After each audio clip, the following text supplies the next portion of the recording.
Praise the Lord. யாத்திராகமம் 20ஆம் அதிகாரம் 8ஆம் வசனத்தை பார்க்கும் பொழுது, ஓய்வு நாளை பரிசுத்தமாய் ஆசரிக்க நினைப்பாயாக என்று சொல்லுகிறதை நாம் பார்க்கிறோம். ஓய்வு நாள் என்பது ஆண்டவருக்கு மிகவும் விசேஷமான நாள். அந்த நாளை எப்படி நாம் அனுசரிக்க வேண்டும் என்று சொல்லி ஆண்டவர் நிறைய விஷயங்களை நமக்கு சொல்லிக் கொடுத்திருக்கிறார், எழுதி வைத்திருக்கிறார். பிரியமானவர்களே, அதற்கு கீழே 11 வசனம் வரைக்கும் வாசித்து பாருங்க. 6 நாள் ஆண்டவராகிய கர்த்தர் உலகத்தையும் அதில் உள்ள எல்லாவற்றையும் உண்டாக்கி 7வது நாளில் அவர் ஓய்ந்திருக்கிறார்.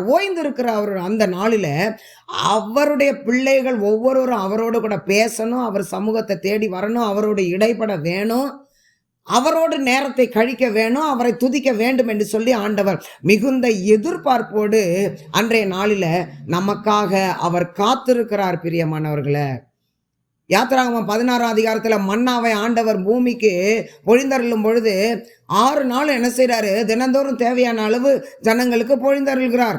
அடுத்த நாள் எடுத்து வைக்க கூடாதுன்னு சொன்னார். அடுத்த நாள் எடுத்து வச்ச ஒரு சிலருக்கு காலையில் பார்க்கும்போது பூச்சி வச்சு அது நாற்றம் எடுத்து கொண்டு போய் குப்பையில் கொட்டினாங்க. ஆனால் அதே ஆண்டவராகிய கர்த்தர் ஓய்வு நாளுக்கு முந்தின நாள் சொல்கிறாரு, நாளைக்கு ஓய்வு நாள், நாளைக்கு இந்த மன்னாவை நான் பொழிந்தரல மாட்டேன், நாளைக்கு சேர்த்து நீங்கள் ஒவ்வொருத்தவங்களுக்கும் 2 ஓமர் அளவு எடுத்து வச்சுக்கோங்கன்னு சொல்கிறாரு. அதே போல் ஜனங்க எடுத்து வச்சுக்கிறாங்க. அடுத்த நாள் காலையில் பார்க்கும் பொழுது அது பூச்சி வைக்கவும் இல்லை, அது நாற்றம் எடுக்கவும் இல்லை, கெட்டு போகவும் இல்லை. ஆண்டவராகிய கர்த்தர் ஓய்வு நாளுக்கு எவ்வளவு முக்கியத்துவம் கொடுக்கிறார் பாருங்க பிரியமானவர்களே. புதிய ஏற்பாட்டின் காலத்தில் ஆண்டவராகிய இயேசு கிறிஸ்து சூம்பின கையையுடைய ஒரு மனிதனை குணமாக்கும் பொழுது அங்கே பரிசேயரும் வேத பாரகரும் ஆண்டவரை பார்த்து கேட்குறாங்க, ஓய்வு நாளில் சுகமாக்குறீரே, இது சரியா அப்படின்னு ஒரு கேள்வியை கேட்குறாங்க. ஏன் தெரியுமா? யூதர்கள் ஓய்வு நாளுக்கு அதிக முக்கியத்துவம் கொடுத்தார்கள். ஓய்வு நாளில் சமைக்க மாட்டாங்க, தூரமாக எங்கேயும் நடக்க மாட்டாங்க, தான் சொந்த வேலையை செய்ய மாட்டாங்க, அதில் ரொம்ப கவனமாக இருந்தாங்க.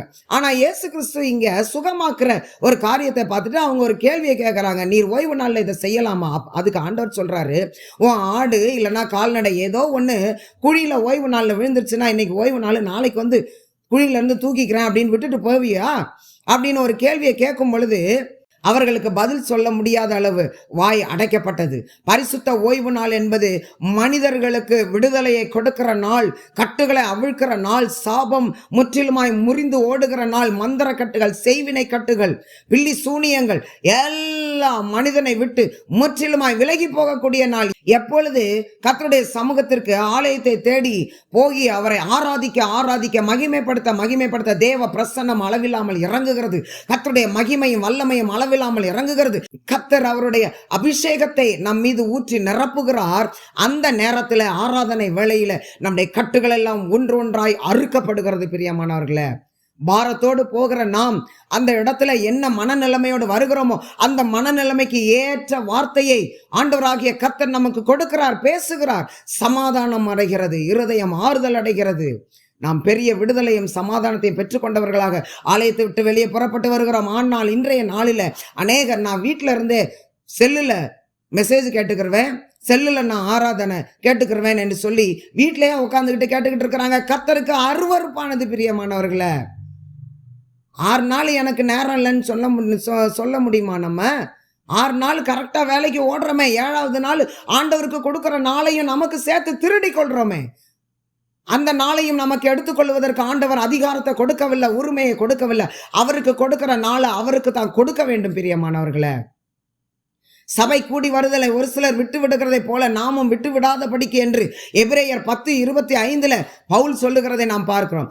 சபை கூடி வரும் பொழுது அங்கே கர்த்தருடைய நாமம் மகிமைப்படுகிறது, அந்த காலத்தின் ஆதிக்கம் முறிக்கப்படுகிறது, சத்துரு தோற்று போகிறான், வெட்கப்படுகிறான், கர்த்தர் மகிமைப்படுகிறார், அவருடைய நாமம் உயர்கிறது. பிரியமானவர்களே, ஏசாயா 58ஆம் அதிகாரம் 13-14 பார்க்கும் பொழுது, பரிசுத்த ஓய்வு நாளில் உன்னுடைய சொந்த வேலையை செய்யாதபடிக்கு உன் காலை விலக்கி உன் சொந்த வழியில நடவாமல் உன் சொந்த பேச்சை பேசாமல் அதை மனமகிழ்ச்சி நாளாய் நீ நினைப்பாயே, ஆனால் பூமியின் சகல இடங்களிலும் உன்னை உயர்வான ஸ்தலத்துல உட்கார பண்ணுவேன் என்று கர்த்தர் சொல்லுகிறார்.